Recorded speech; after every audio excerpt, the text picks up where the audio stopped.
Buen día, amados. Es una bendición una vez más tener la oportunidad de seguir compartiendo una palabra que bendiga tu vida. Y quisiera comenzar diciendo que hoy más que nunca entiendo por qué a muchos no les funciona aún el Evangelio.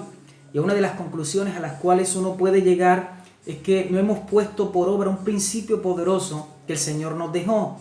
Y que en este tiempo de crisis, esta situación le está enseñando al mundo entero. Y es que lo necesario, urgente, no siempre es lo primero. Es decir, nuestras urgencias o necesidades personales las hemos estado priorizando antes que el reino de Dios. Para muchos, su trabajo ha sido lo primero, sus negocios, sus estudios, pero no han tenido tiempo para la familia, mucho menos para Dios. Y cuando hablo de Dios, estoy hablando de su comunión con Él, de congregarnos, de un estudio profundo con la palabra y el servirle. Siempre hemos tenido una excusa válida, humanamente hablando, en cuanto a los asuntos de Dios se trata, y esto es en la mayoría de creyentes. Este principio el Señor nos lo habló en Mateo 6:33, cuando dijo: mas buscad primeramente el reino de Dios y su justicia, y todas las cosas os serán añadidas. Cristo nunca priorizó en lo personal, sino en el reino, en lo eterno. Por esto fue a la cruz. Es más, en Mateo 6, el versículo 10, cuando estaba enseñando a sus discípulos, les dijo: venga tu reino, hágase tu voluntad como en el cielo, así también en la tierra. El problema es que muchos de los que dicen amar al Señor no priorizan en su reino y en su propósito eterno, sino que su prioridad no es que se haga la voluntad de Dios en la tierra, sino es que se haga su propia voluntad por encima de la de Dios. Y no estoy hablando de que su voluntad sea necesariamente pecado, sino es todo aquello que se convirtió en el centro de tu vida, dejando a Dios y su propósito afuera. Y esto que estamos viviendo a nivel global, es importante que entendamos lo que el Señor nos quiere enseñar y que de este proceso salgamos aprobados para hacer lo que el Señor quiere manifestar en las naciones de la tierra. Aunque tú escuchas la palabra de Dios, debes entender, amado, que esto no garantiza que tú vivirás lo que Dios ha dicho. Esto está ligado en cómo estamos escuchando la palabra de Dios. Lamentablemente muchas personas, cuando escuchan la palabra de Dios, creen que es un consejo más. Otros sencillamente lo hacen por cumplir una rutina de una reunión semanal. Pero aquellos que han hecho y que reciben la palabra de Dios como aquello que direcciona sus vidas, es en ellos que verán el cumplimiento de lo que Dios ha declarado. En Lucas capítulo 6, el versículo 45, el Señor nos dijo que el hombre bueno del buen tesoro de su corazón saca lo bueno, y el hombre malo del mal tesoro de su corazón saca lo malo, porque de la abundancia del corazón habla la boca. Es decir, que si en tu corazón mora la palabra de Dios, los principios eternos del Rey, esto es lo que va a salir de tu boca. Pero si lo que está en tu corazón es algo malo, esto es lo que saldrá. Ahora, ¿cuál es el problema? El problema es que muchos creyentes están escuchando más al mundo, más al sistema, más las noticias que a Dios. Hay creyentes que le creen más al noticiero que a Dios. Ahora, no te digo que no escuches las noticias, sino que cuando escuches las noticias, las puedas filtrar por lo que hay en tu corazón, que debe ser la palabra de Dios. Ahora, la boca está ligada con el corazón, y lo que está en él es proporcional a quién tú escuchas y cómo lo escuchas. Cuando miramos un ejemplo en el Antiguo Pacto, en Números, el capítulo 13, miramos que Dios le dice a Moisés que envíe a algunos de los príncipes de Israel a que reconozcan la tierra de Canaán. Y en estos textos lo que el Señor nos quiere mostrar era lo que había en el corazón del pueblo, porque si Dios había dicho que esta era una tierra buena y que Él ya le había entregado esta tierra, debía haber sido suficiente para ellos. Pero lo que sale a relucir acá es la incredulidad del corazón del pueblo. Y un principio poderoso que debemos atesorar es que muchos se han arruinado por aceptar informes ajenos antes que la revelación de Dios. La mayoría del mundo está asustado, algunos están deprimidos, otros están angustiados por la situación actual. Y es porque los informes que están escuchando en este tiempo no son alentadores, pero no debería ser así con los hijos de Dios. El Señor nos lo advirtió de antemano. Él dijo que habrían guerras, hambre, pestes y que esto sería el principio de dolores antes de su venida.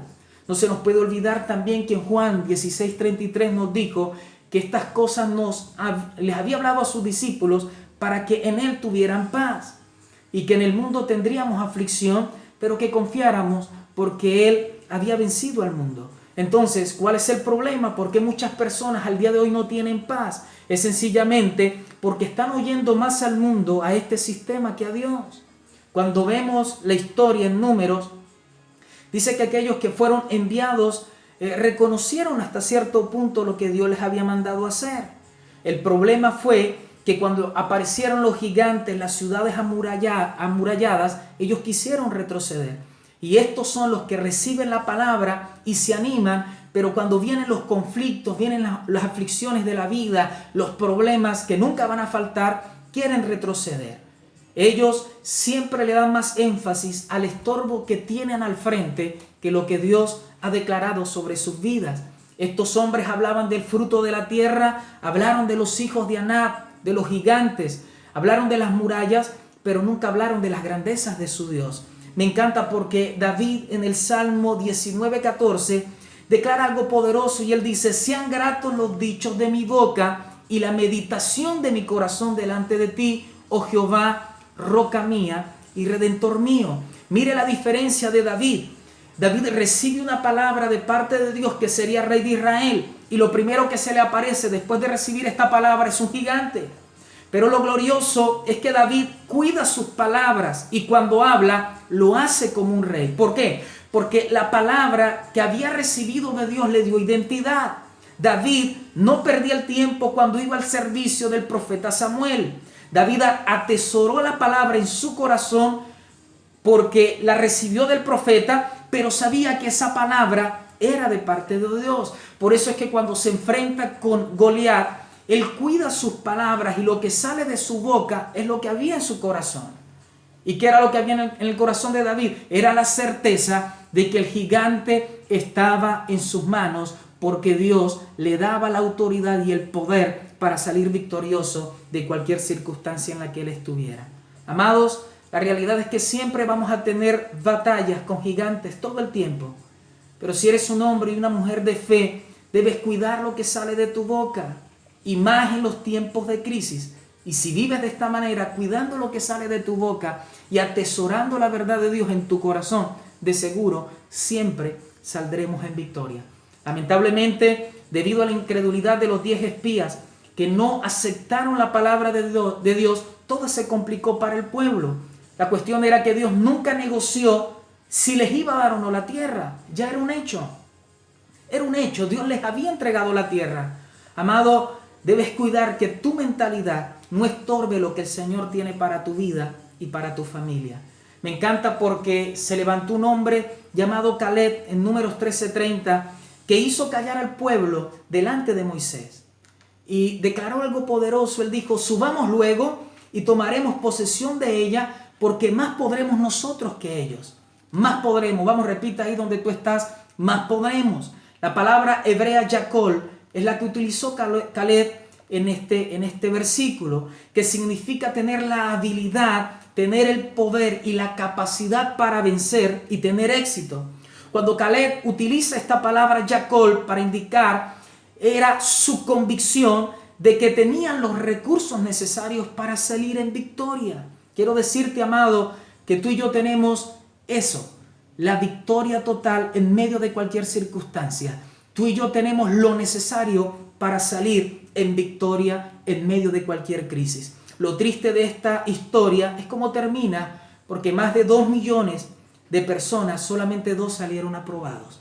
Pero creo, mi amado, que en este tiempo hay una gran diferencia, porque hay multitudes de hombres y mujeres de fe, hombres y mujeres que confían en el Rey de Gloria, y creo que tú, que me estás escuchando en esta hora, eres uno de ellos. Los incrédulos siempre van a hablar de murallas, de gigantes, de obstáculos, de los problemas que siempre están en el diario vivir. Pero los hijos de Dios siempre hablamos de victoria, sanidad, libertad, de provisión, de que sí podremos. Ojo, mi amado, nunca negamos los gigantes, no negamos la dificultad, nunca negamos los problemas. Lo que hacemos es declarar por la fe lo que hemos creído en el Señor, lo que hemos escuchado de nuestro Rey y Señor en lo íntimo y en lo secreto, y es que en Él somos más que vencedores. Me encanta porque el apóstol Pablo lo declara de otra manera en Romanos 8:37. Él dice algo poderoso, dice el texto: antes en todas estas cosas somos más que vencedores por medio de aquel que nos amó. Esta es la declaración de un hijo de Dios, esta es la declaración de alguien que ha creído en el Rey de Gloria. No es que no habrán problemas, no es que no van a haber circunstancias difíciles. Es más, en el versículo 35, el apóstol afirma y se hace la pregunta de que ¿quién nos podría separar del amor de Dios? Tribulación, angustia, persecución, hambre, desnudez, peligros. El apóstol es consciente de los problemas que vendrían. Es más, están viviendo problemas por causa de su fe en Jesucristo. Él es consciente de que lo que están viviendo es por la fe en el Señor, pero tiene la certeza y declara que por medio de aquel que nos amó, somos más que vencedores.